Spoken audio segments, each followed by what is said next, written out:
Let's talk about what's going on in New York City. New York City passes green gas ban. Experts warn could lead to electrical blackouts and soaring bills. De Blasio-backed law will outlaw gas stoves and heaters in all new building properties. So that is as of January 2024, all new buildings and taller ones, what is it, shorter buildings of 7 stories have to go electric by January 2024. New York City it's going to be, have you ever seen Escape from New York? Yep. Yes. That's what it's going to be like. And I love that movie. It's hilarious. When he crashed, you've seen it, right, Ian? Yeah. A couple months ago, we put it on downstairs. And he lands on the rooftop. Kurt Russell. Going down the Snake building. Plissken. Everything's, that's Hot right. old guy list. Everything's destroyed. Bill de Blasio said he wants to buy up these buildings that are, collapsing in value and becoming vacant to use as public housing. Oh. I got to say, it looks like everything he's doing, it has the Rebuilding the projects and segregating people. Is that what Bill de Blasio wants? Destroying property value, forcing people to flee because he's conquering the city. Now banning gas in buildings.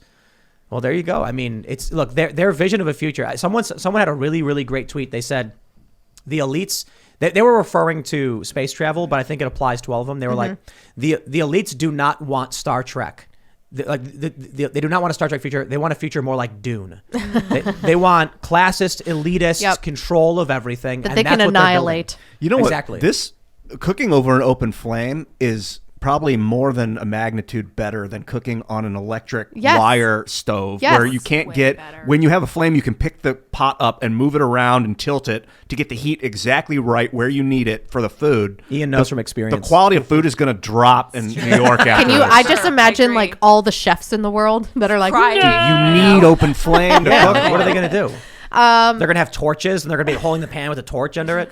They'll come up with a really Look, cool hipster thing where there's a grill in the restaurant. Yeah. My concern is not so much about the quality of the food they cook, but the rolling blackouts that are going to literally kill people. Yeah, especially in New York. Remember that freak ice storm that was horrific like earlier this year that killed people in Texas, partly because they were trying to do this clean energy move that wasn't a good thing. And the windmills froze after they killed all the birds and used more natural gas to make them than it actually outputs.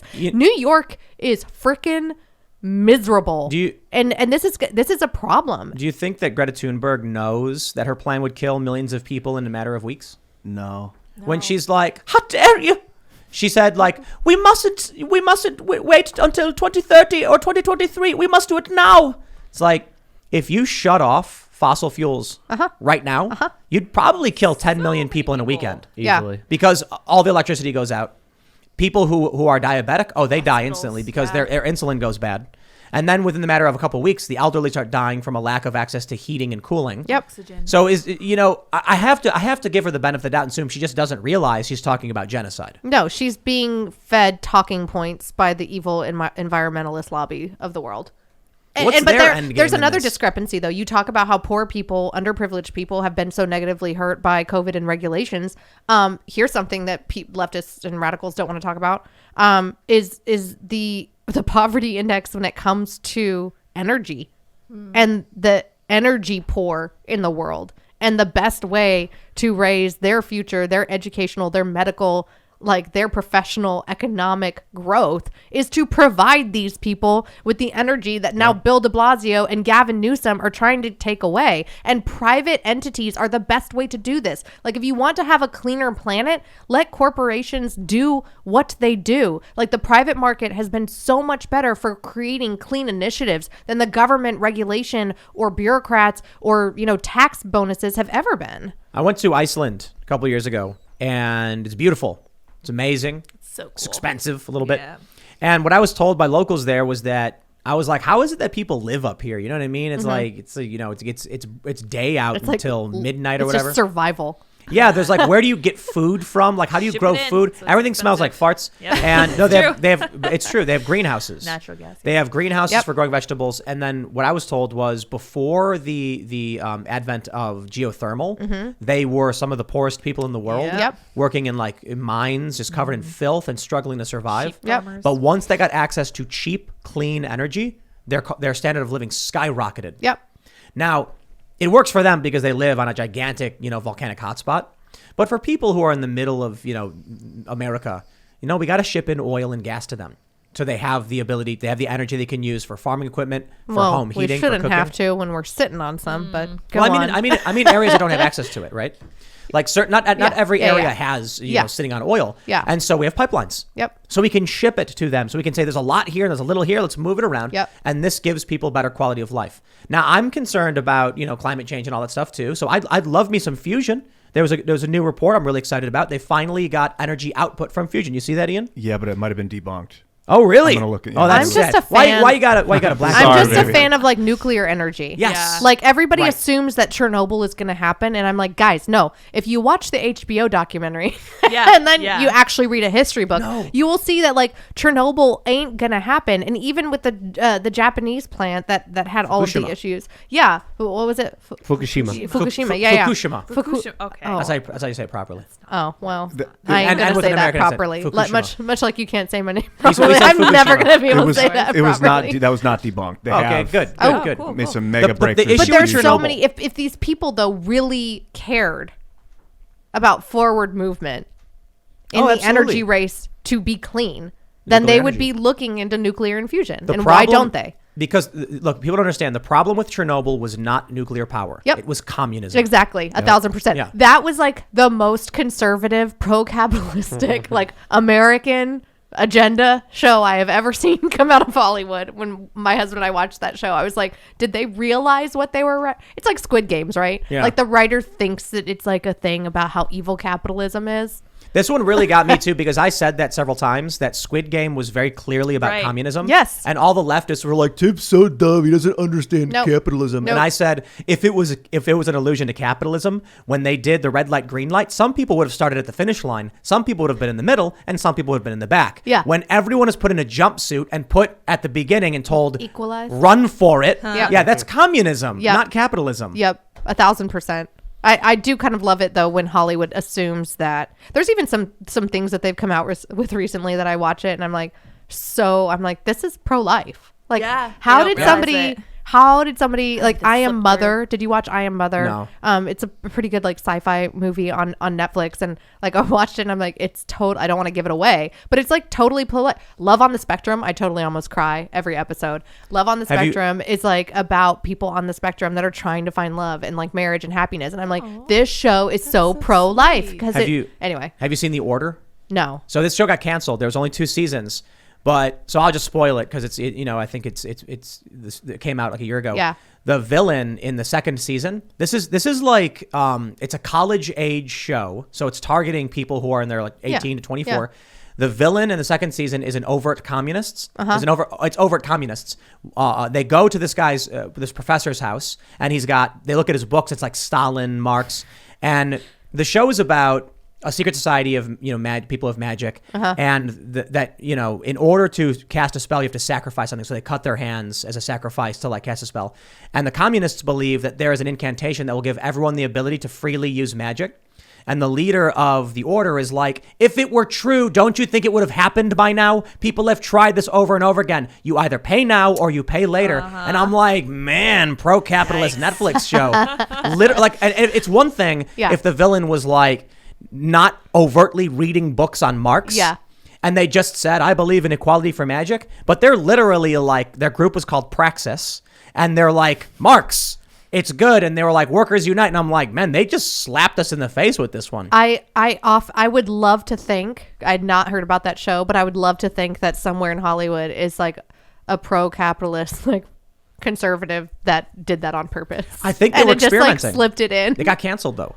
I wonder if at Netflix they were just like, look, a lot of our shows follow themes that are more pro-leftist. Yeah. Maybe if we make a show that follows another theme, we might actually see, like, maybe people like this stuff. And they made the show, and not enough people watched it. It sounds a little too like satanic for me. I don't typically like those kinds of shows. Yeah, like it's not a great show to be honest. So it's So like they set it's like a C+. set the pro-capitalistic message up for failure, is what you're it's saying. like- I gotta be honest. what Like, happens.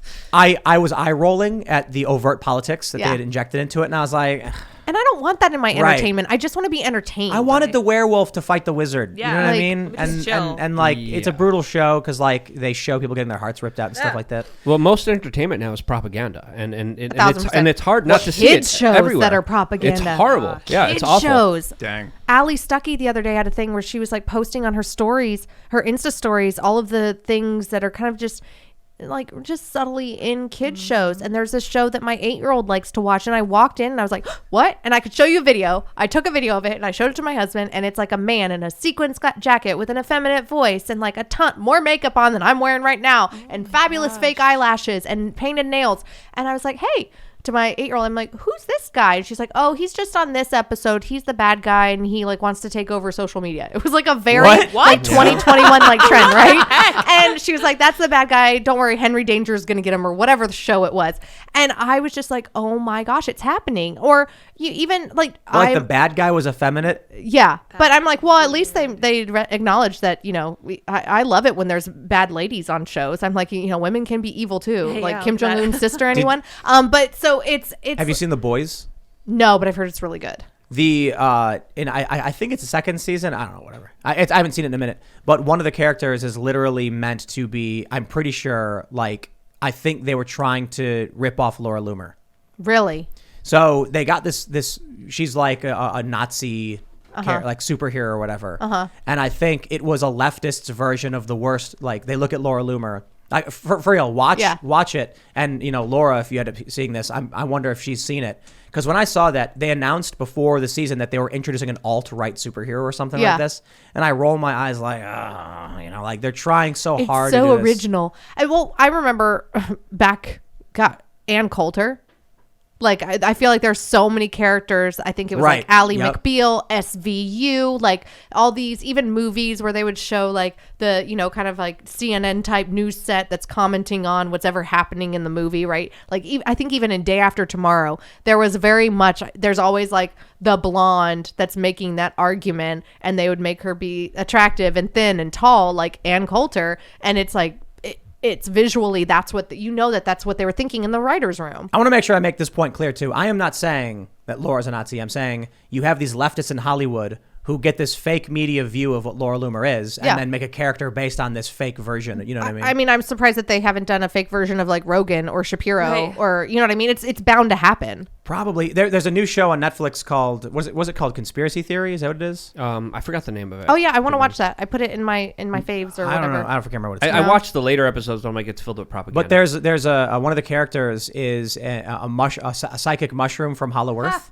and he has a bit in one episode where he doesn't want to hang out with Joe Rogan anymore, and so like they did DMT together or something. That was fairly neutral, and I thought it was funny. I just want to be entertained. Yeah. Well, like it's like the Gladiator. But you got to understand, entertainment has been weaponized. You can't relax. You can't sit back. You can't enjoy a lot of content because there's a lot of subconscious crap that they're trying to put in your brain. Because when you're watching entertainment, you let your guard down, and literally your subconscious mind picks up all these subtle nuances, all this larger messaging, all this larger propaganda, and that's why there's such big money in the entertainment industry, and that's why there's such sinister people like Harvey Weinstein, like Kevin Spacey within it, that do absolutely horrible things that are able to propagandize the future of this country and set the culture through Hollywood. There's a reason a lot of people in Hollywood say that it's run by Satan, and a lot of people make jokes about it, but there's a lot of parallels. There you are the lowest of the low if you tried to sexualize my 8-year-old.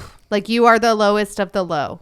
And if you are trying to, and that is, I think, my biggest issue with lots of LGBTQ activists, that you are trying to change the physical, emotional, hormonal, and mental outcome of a human being, especially before they're 18 years old, and using them as a political pawn for your personal sexual agenda. It's not okay. Thanks for checking out this segment from the Timcast IRL podcast. If you want to watch live, you can check out this channel Monday through Friday at 8 p.m. And don't forget to smash that like button, subscribe to this channel, and if you want more unfiltered and uncensored content with all of these guests, go to timcast.com and become a member. All of these guests you know and love in exclusive segments on our website where we are unrestricted in what we talk about, so you'll definitely not want to miss it. Thanks for hanging out. We'll see you all next time.